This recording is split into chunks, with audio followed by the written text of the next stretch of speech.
3, 2, 1. 5, 6, 7, 8.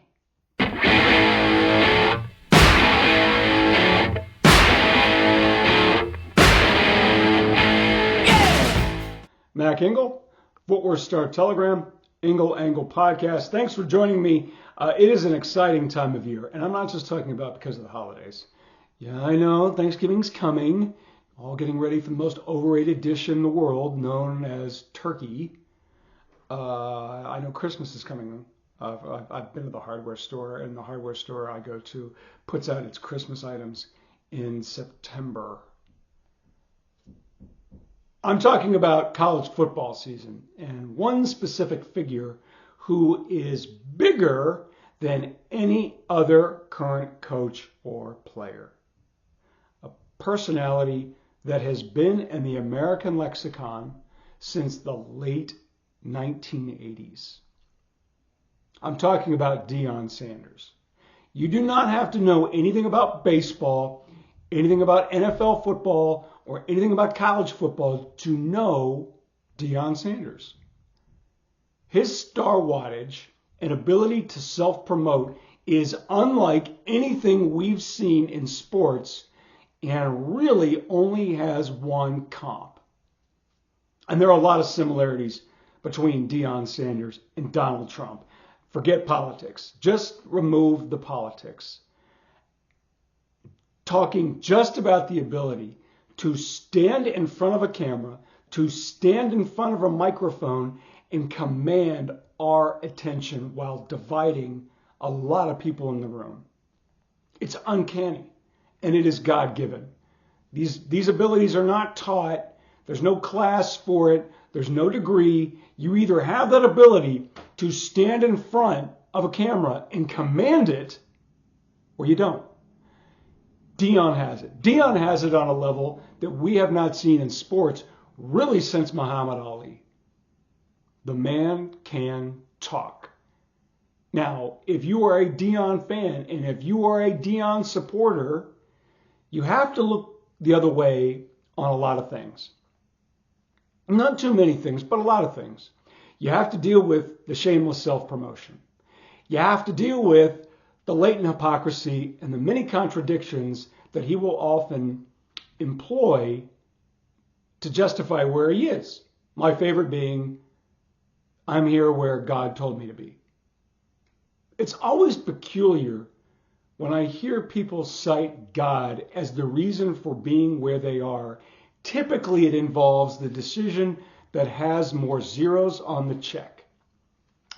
And maybe that's a coincidence. You have to give Deion Sanders credit for what he is doing as the head coach at Colorado in his second season. In only 2 years, he has taken what had been a dead football program and made them nationally relevant on a level that we really haven't seen since Bill McCartney was leading the Buffaloes to the national championship in the late 80s and national relevancy in the early 90s before he retired. No one had done it.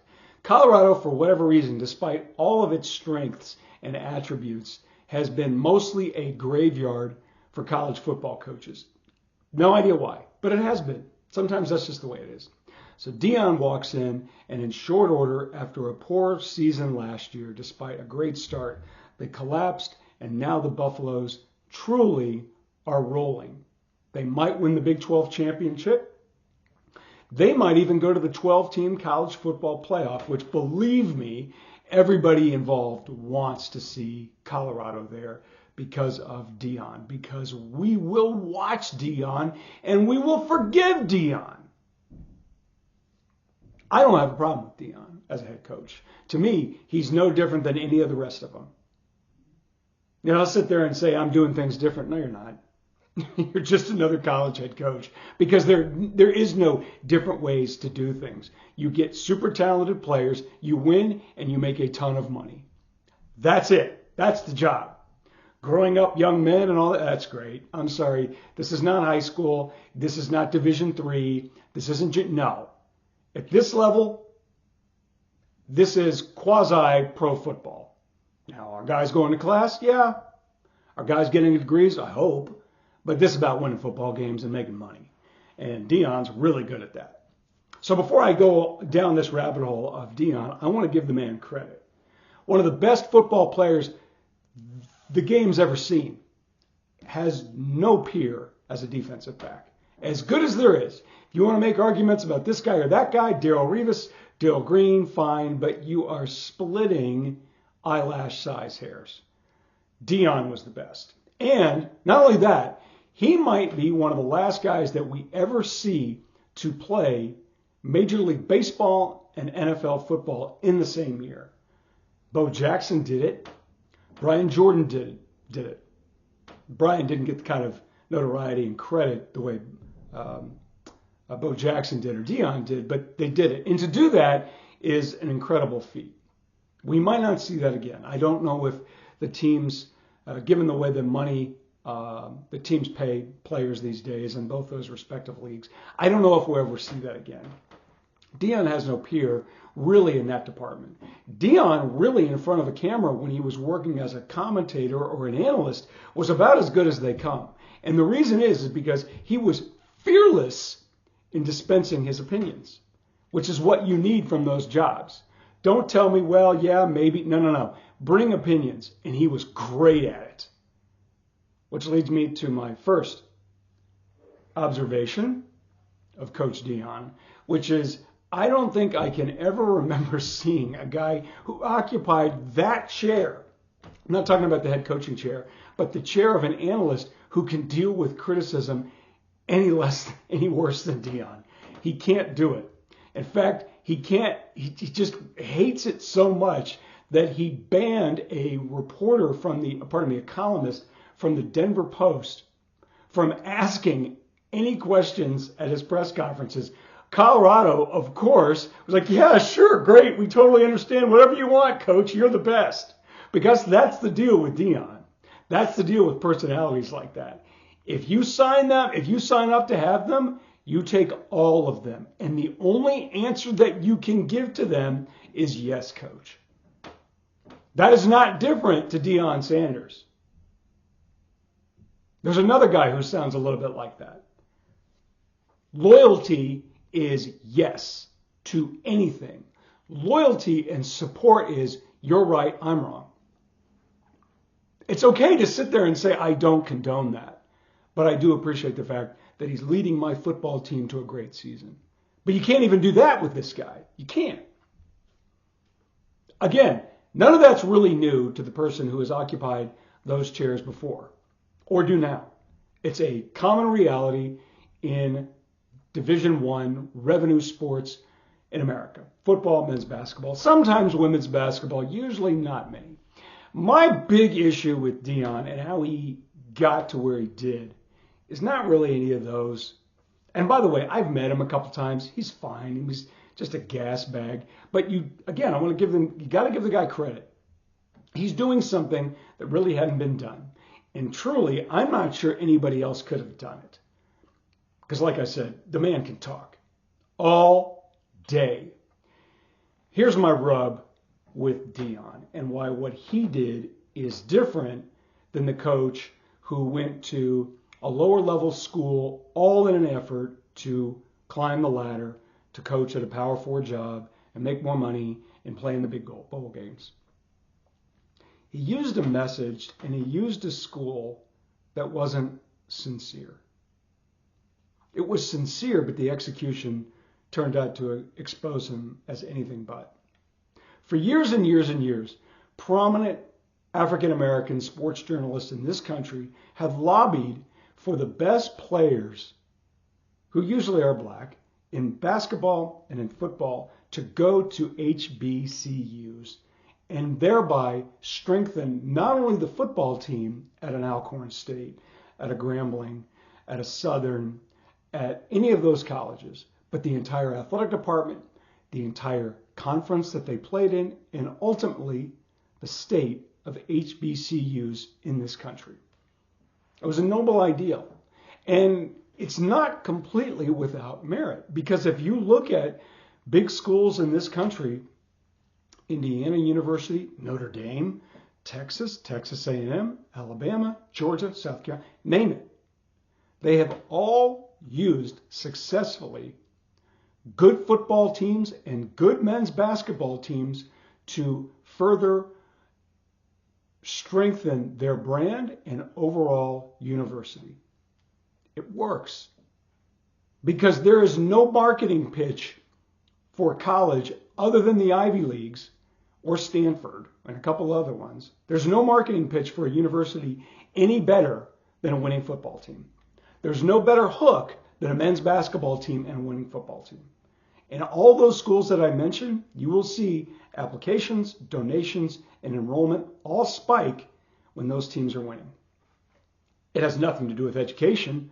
It has everything to do with marketing and advertising, and it works.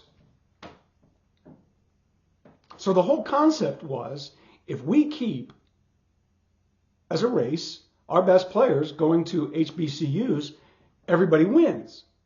Keep everything in-house. It's not a bad idea. One of the realities, I should say, of integration in America and the education system was the harsh truth that befell HBCUs all over the country. It was a brain drain and it was a financial drain.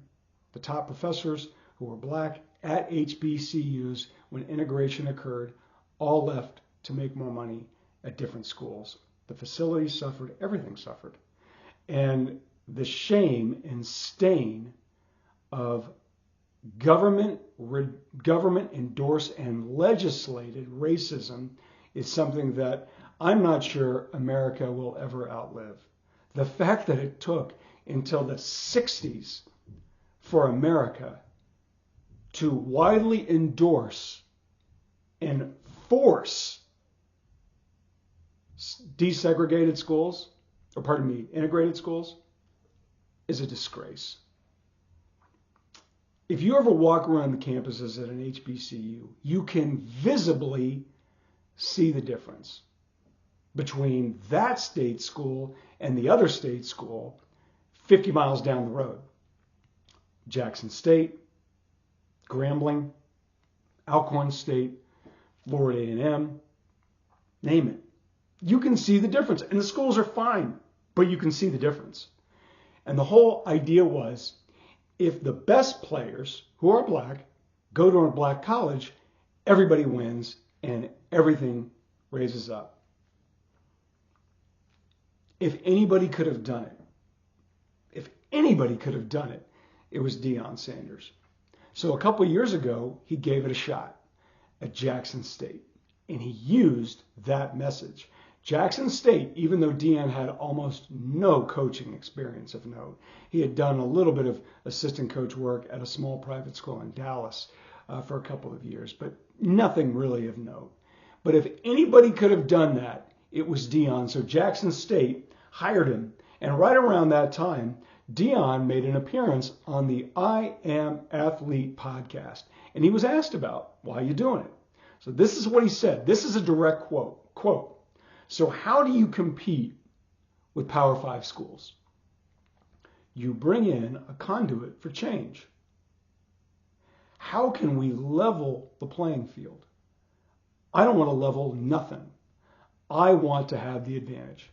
You mean to tell me that this brother here coming out of the heart of Miami is better suited to go somewhere like Florida than to come to me? When I speak his language, when I know his voice, when I know his needs and his wants, and I sit right where he sat. Now, you're into the glamour? If you're into the glamour, glitz, go where you want.